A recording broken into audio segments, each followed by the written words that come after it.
Unfortunately, the majority of our public do not welcome your visit because they're angry over Iraq, they're angry over Abu Ghraib. Are you bothered by what Irish people think? Listen, I hope the Irish people understand the great values of our country. And if they think that a few soldiers represents the entirety of America, they don't really understand America then. There's been great ties between Ireland and America, and got a lot of Irish Americans here that are very proud of their heritage and their country. But you know, they must not understand. If they're angry over Abu Ghraib, if they say this is what America represents, they don't understand our country, because we don't represent that. We're a compassionate country. We're a strong country. We'll defend ourselves, but we help people, and we've helped the Irish, and we'll continue to do so. We've got a good relationship with Ireland. And they're angry over Iraq as well, and particularly the continuing death toll there.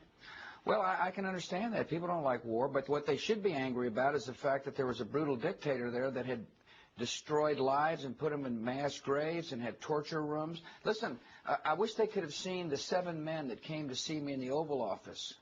They had their right hands cut off by Saddam Hussein because the currency had devalued when he was the leader. See? And guess what happened?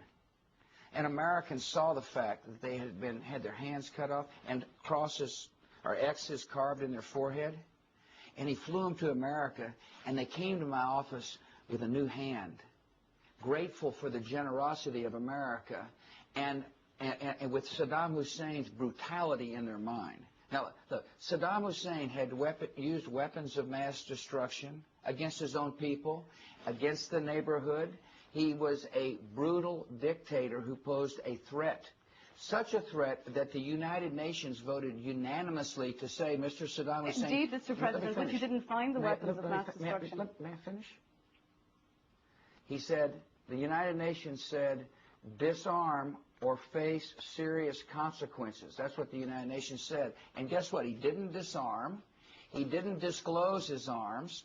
And therefore, he faced serious consequences. But we have found the capacity for him to make a weapon. See, he had the capacity to make weapons. He was dangerous. And no one can argue that the world is better off with Saddam Hussein, if Saddam Hussein were in power. But, Mr. President, the world is a more dangerous place today. I don't know whether you can see that or not. There are terrorist bombings every single day. It's now a daily event. It wasn't like that 2 years ago. What was it like September the 11th, 2001? There was a relative calm. But if your response to Iraq is considered... Let me finish, please. Please. You ask the questions, and I'll answer them if you don't mind. On September the 11th, 2001, we were attacked in an unprovoked fashion. Everybody thought the world was calm. And then there had been bombings since then.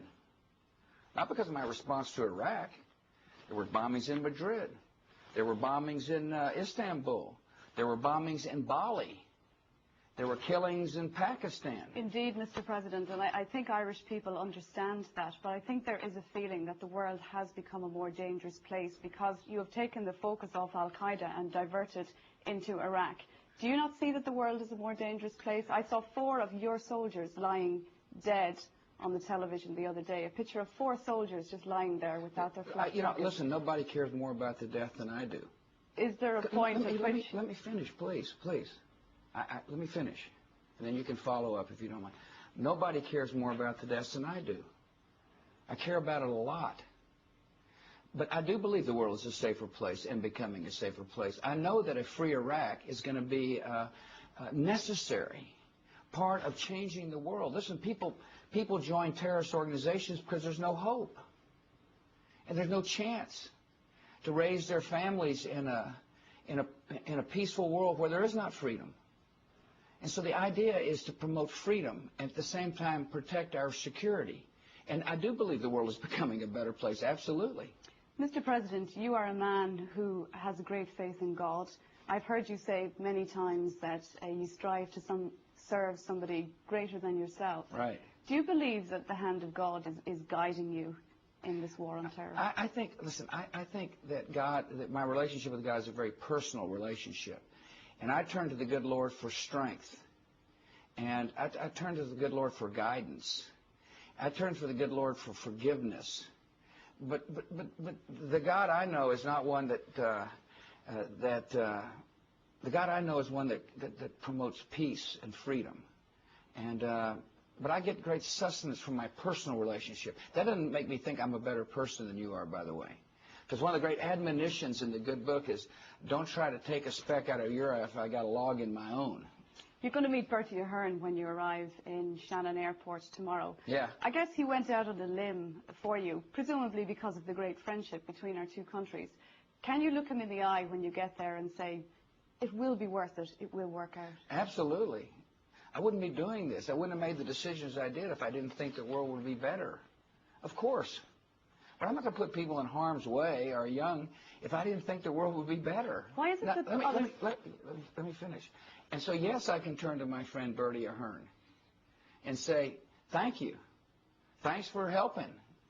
And I appreciate it very much. And there'll be other challenges, by the way. Why is it that others don't understand what you're about? I don't know. History will judge what I'm about. But I'm the kind of person, I don't really try to chase popular polls, popularity polls. My job is to do my job and make the decisions that I think are important for our country and for the world. And I argue strongly that the world is better off because of the decisions I have made, along with others. America's not in this alone. One of our greatest allies of all in the world is your neighbor, Great Britain. Tony Blair's been a strong advocate for not only battling terrorists, but for promoting freedom, for which I am grateful. Let me say one other thing about America that your viewers must know, is that not only are we working hard to promote security and peace, we're also working to eradicate famine and disease.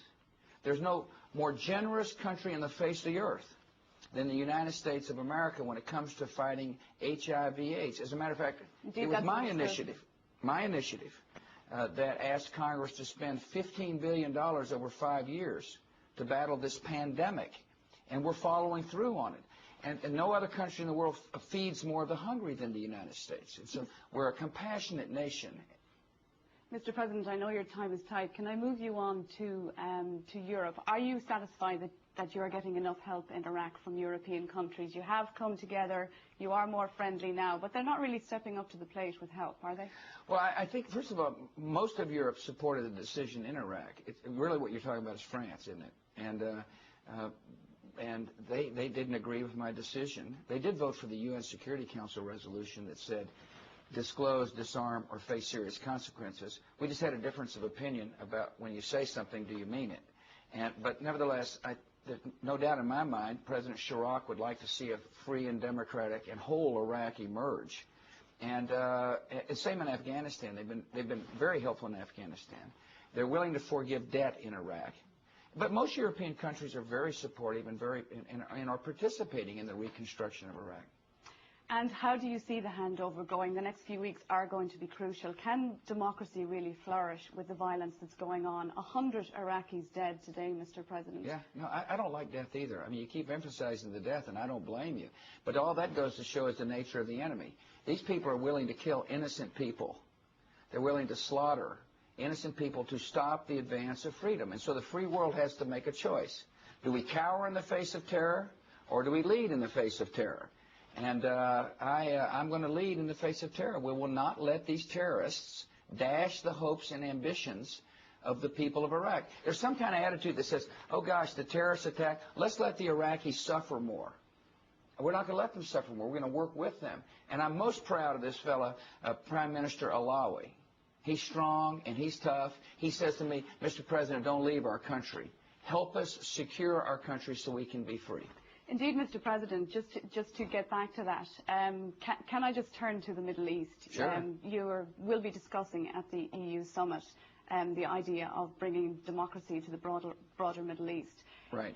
Is that something that really should start, though, with the solving of the Israeli-Palestinian crisis? Well, I think, first of all, you've got a democracy in Turkey. You've got a democracy emerging in Afghanistan. You've got a democracy in Pakistan. In other words, but shouldn't that be on the top of the list? Please for a minute, okay? It'd be better if you let me finish my answers, and then you can follow up if you don't mind.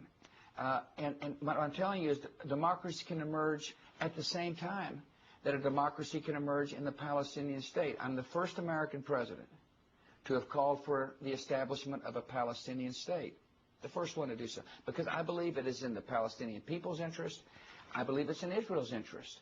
And yes, we're working, but we can do more than one thing at a time.